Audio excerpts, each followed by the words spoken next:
pelatihan wartawan selama 2 bulan berturut-turut, 2 tahun berturut-turut, 2 bulan. Dikasih biaya, kami tidak minta, saya tidak tahu kenapa dikasih. Dan yang diminta sebagai penanggung jawabnya itu saya. Saya berpikir bagaimana ini ya? Bagaimana? Rupanya tidak hanya Unhas yang dapat, beberapa universitas didapat. Ketika terakhir ada penilaian dari waktu itu masih Depen namanya, Unhas yang dapat penilaian tertinggi. Siapakah mereka yang kemudian yang lulus 2 angkatan itu? Ada Hamid Awaludin, ada Aidir Amin Daud, ada Basu Amir, ada Rudi Harahap, orang Batak yang Bugis. Kalau saya kan orang Madura yang Bugis. Artinya kalau ada sejarawan dari Jakarta namanya Om Boham menyebut perampok Bugis, yang marah bukan orang Bugis, yang marah saya. Kenapa disebut perampok? Tapi adik-adik saya yang Bugis tertawa-tertawa saja dia berebut perampok. Saya tidak tahu. Yang kedua, angkatan-angkatan baru muncul sekarang. Oke, kami ikhlas, silakan naik. Kalau tidak bisa naik sendiri, ya kenapa tidak minta tolong teman untuk naik? Naiklah.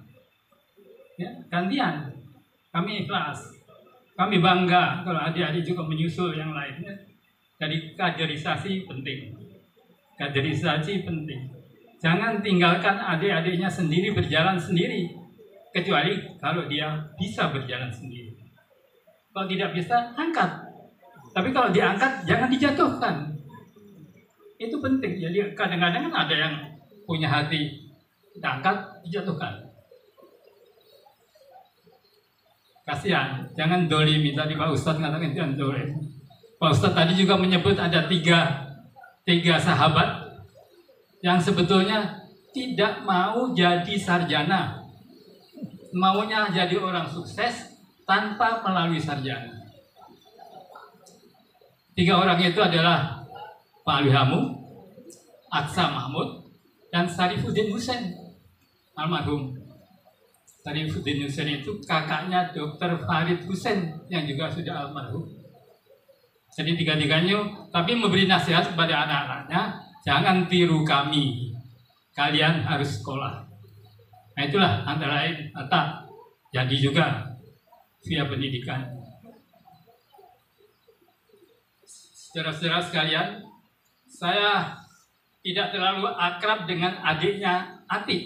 Ati itu yang tadi membetulkan masker bapaknya. Ati itu anak kedua. Anak pertama Denny.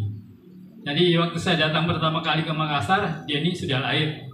Tapi kemudian menyusul hamil untuk Ati. Saya ikut sama Alwi menunggui kelahirannya di Jalan Kartini. Jadi yang dekat itu Ati dengan Denny. Tapi setelah itu Agus ke bawah, saya tidak tahu. Karena saya ada di Jakarta.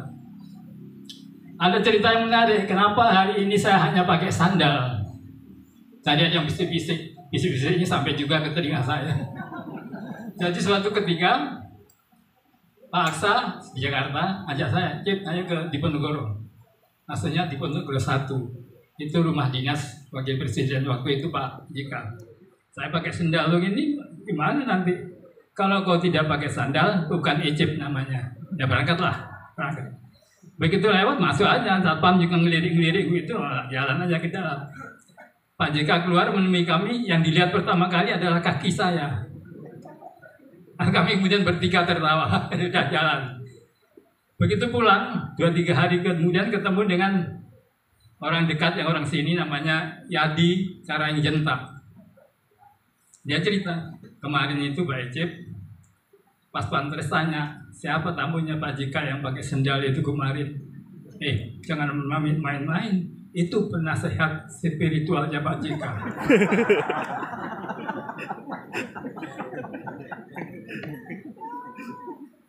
Memang lebih senang orang tua itu membicarakan masa lalu, tapi juga saya ingin menekankan masa depan.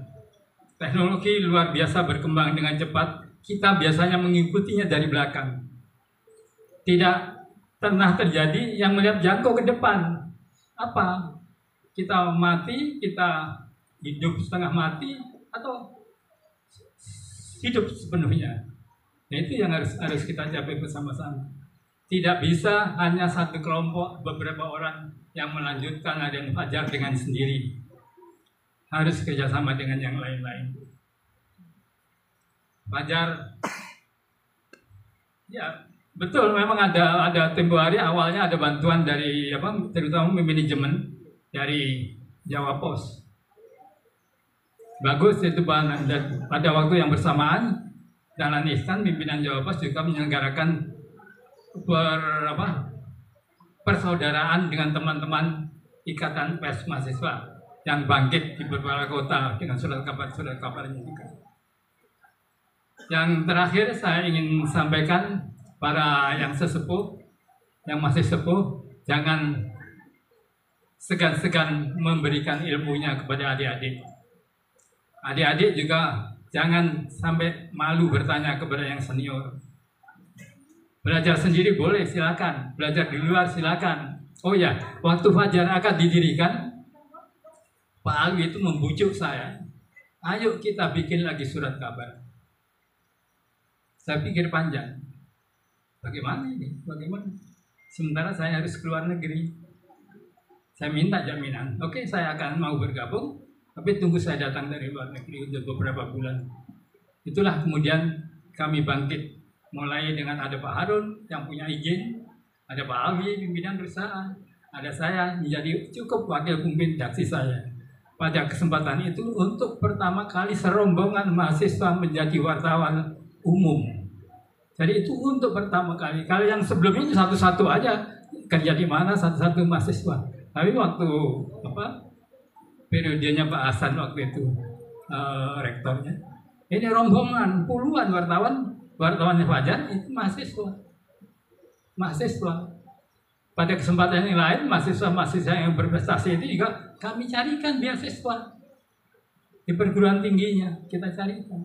Itulah, jangan segan memberi, jangan segan juga meminta kalau pada waktunya memang penting untuk meminta. Terima kasih itu.